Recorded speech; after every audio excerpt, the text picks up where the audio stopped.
Tony Soprano always paid attention to weak spots in people. He watched how they talked, what they reached for, and what they were afraid of.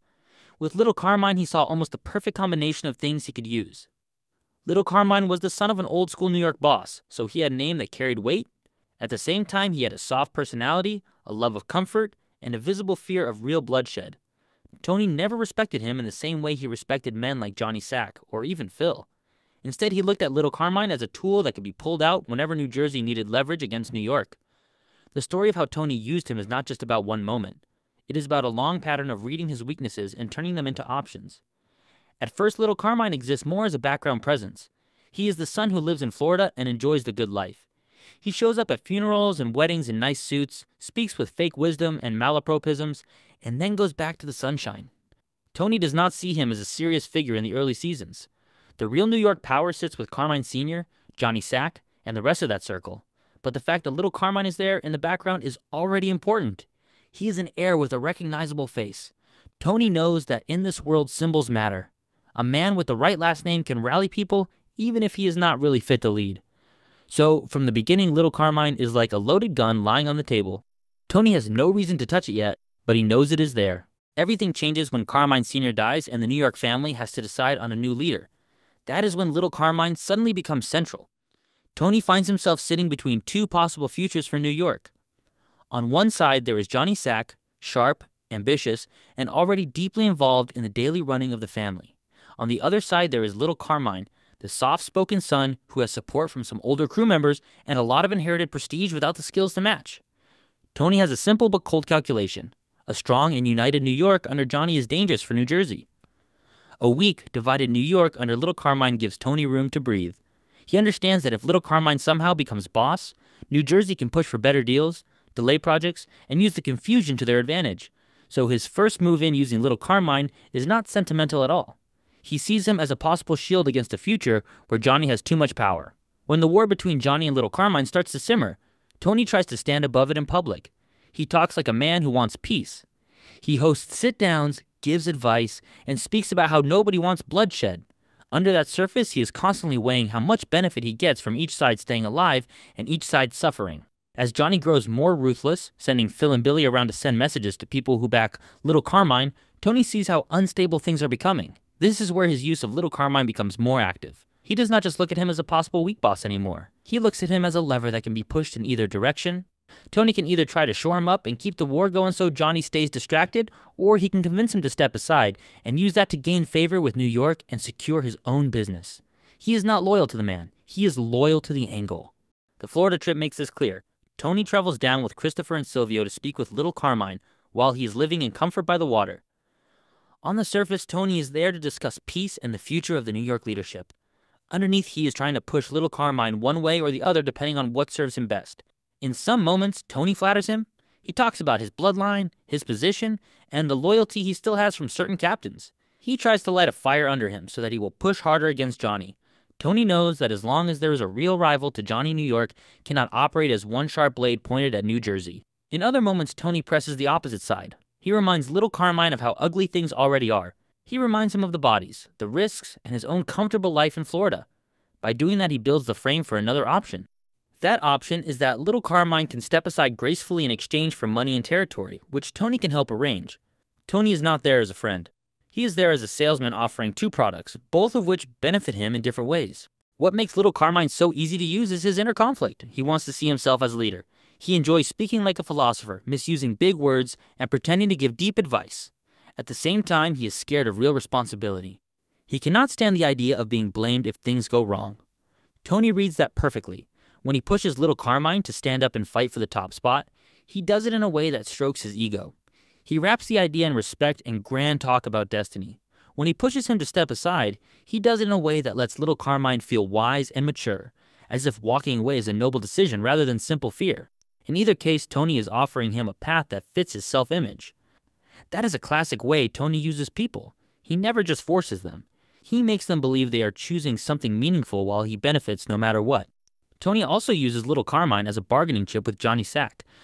When he deals with Johnny, he can always remind him, directly or indirectly, that little Carmine still has supporters and money.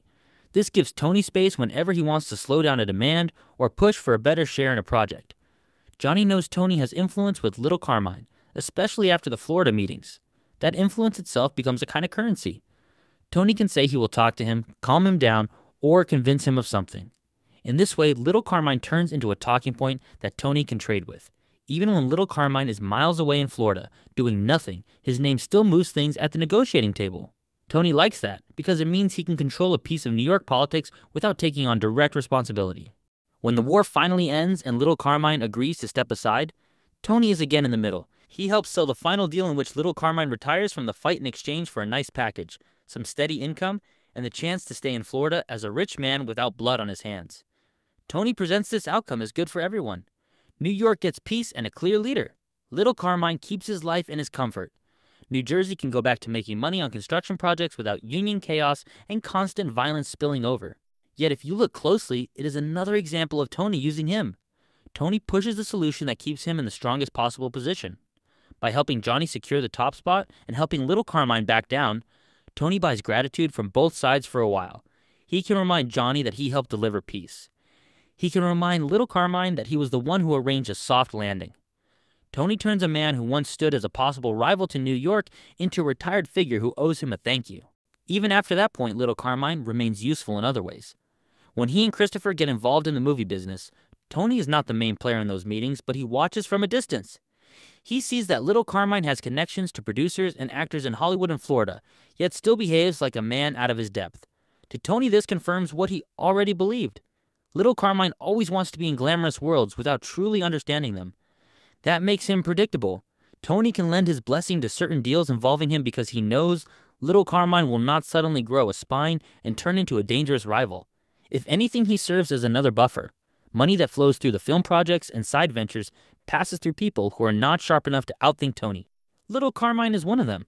His presence in those ventures makes them easier for Tony to keep at arm's length when he wants to, since he can always act like it is little Carmine's operation, not his own. There is also a psychological way Tony uses him that has nothing to do with money or territory. Little Carmine becomes a kind of mirror that reminds Tony who he is not. Tony knows he has his own weaknesses. He has panic attacks, guilt, and self-doubt. Yet when he looks at little Carmine, he sees a man who had a clear path to being the top boss in New York and could not handle the pressure. Compared to that, Tony looks and feels stronger. In his own mind, he can say that at least he never backed down when the crown was heavy. This may not be strictly fair, because the situations are not identical, but it is how Tony thinks. He uses little Carmine as a mental example of what failure looks like in this life. That picture justifies the hard, brutal choices Tony makes. If you do not do what he does, you end up like little Carmine, rich and safe, but not truly respected. Tony would never admit it out loud, yet that silent comparison feeds his ego and helps him live with the blood on his hands. From another angle, Tony also uses little Carmine as a lesson for his own people. The story of New York's war and the way little Carmine collapsed under the pressure becomes a piece of shared history in the underworld.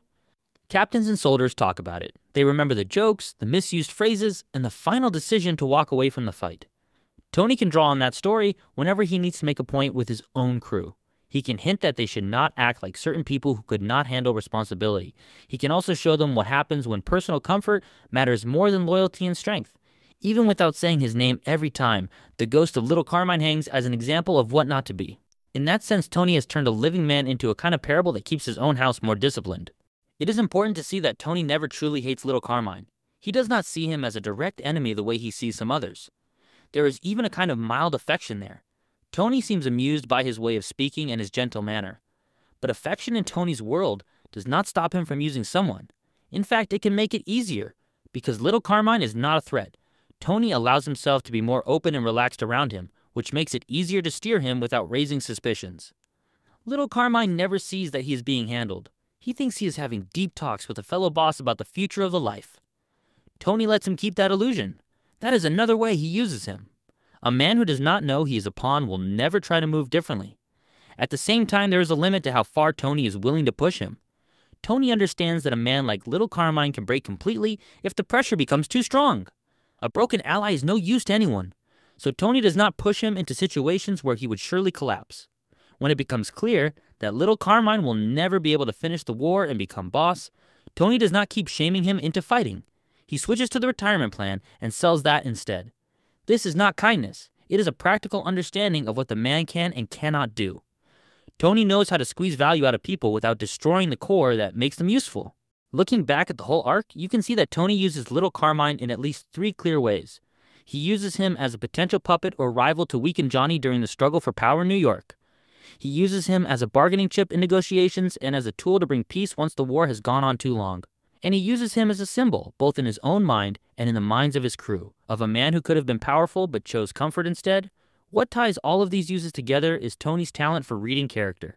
He never tries to turn little Carmine into something he is not. He does not try to make him a fearless warlord or a genius businessman. He sees the lazy prince who wants to talk like a philosopher while living in luxury, and he designs plans around that exact kind of person. In the world of the show, many characters underestimate little Carmine simply as a joke. They laugh at the way he misuses words and the way he folds under pressure. Tony's view is more complex. He also laughs, but he also sees opportunity.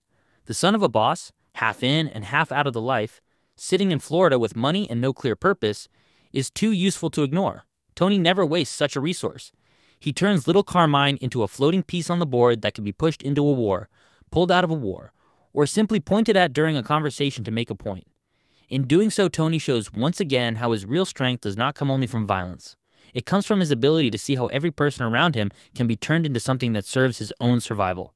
So when we talk about little Carmine in relation to Tony Soprano, we are not looking at a deep friendship or a dramatic rivalry.